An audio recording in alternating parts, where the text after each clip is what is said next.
He's a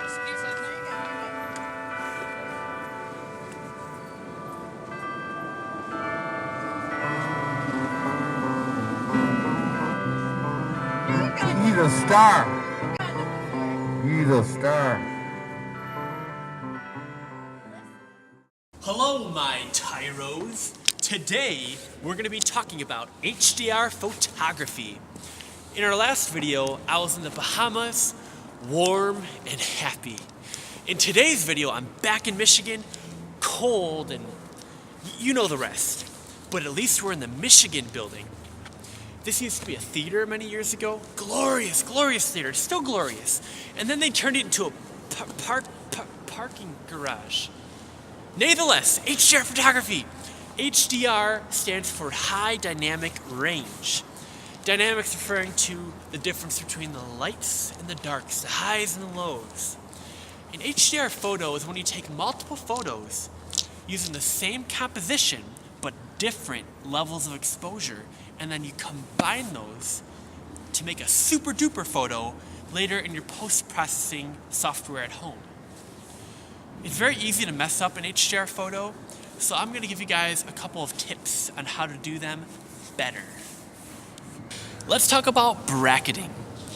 Bracketing is a special feature on many prosumer and professional cameras, sometimes entry-level cameras. It is when you tell the camera to change the exposure level between shots for a set number of shots. On this camera, bracketing goes from 3 stops to 5 to 7 to 9, or you go the other way and you get all kinds of different combinations in between. And also, if you use this other dial, you can go from 1/3 of a stop to 2/3 to 1 stop. Bracketing is a wonderful, wonderful tool in your HDR photography because it does half the work for you. It worries about the exposure, so you only have to worry about the composition. For those of you who do not have the luxury of having a bracketing function on your camera, just use exposure compensation and change it by a stop between each shot, or put your camera on manual mode or aperture priority and change the shutter speed by a stop between each shot, and you'll be just fine.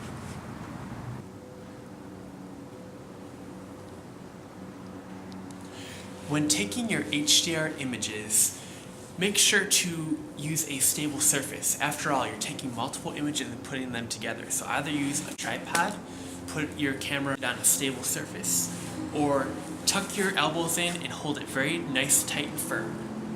Because there can be variations at times, if you don't do that, you can get what's called ghosting. That's when a little bit of a shifted image gets into the HDR mix.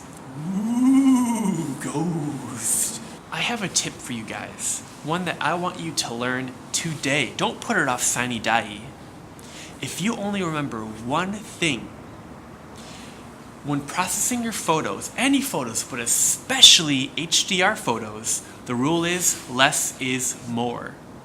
So when you have your multiple exposures from your day out shooting and you're putting them into your computer, choose only the exposures that look good. Don't choose ones that are way too dark onto the point of being pure black and way too light onto the point of being pure white. That's just going to throw off the balance of the goodness of your image. Because if you have an unbalanced exposure in there, your photo's going to look cartoonish, garish, unflatteringly unrealistic. So just use the good exposures when processing your HDR photo and it'll turn out right as rain. You may be wondering what software you should use when processing your HDR photos. You may not even have HDR processing software at home. I recommend you go and download the Nik collection by Google. Nik is spelled N-I-K. It used to cost $500 for the whole Nik collection, but now it's free. And the HDR effects app on it is a premium HDR editing app. It is on the level. It is what I use, it is what I recommend. So go and get the Nik collection. Now remember, when doing your HDR photography, shoot bracketed Using a tripod, use only your best exposures in post-processing, and post-process using Nik Collection's HDR Effects app. Now, get out there and take some amazing HDR photos. Thanks for watching. Subscribe to my YouTube channel to never miss a Ryan Ellis photography update. Want even more? Well, support me on Patreon to become a premium member.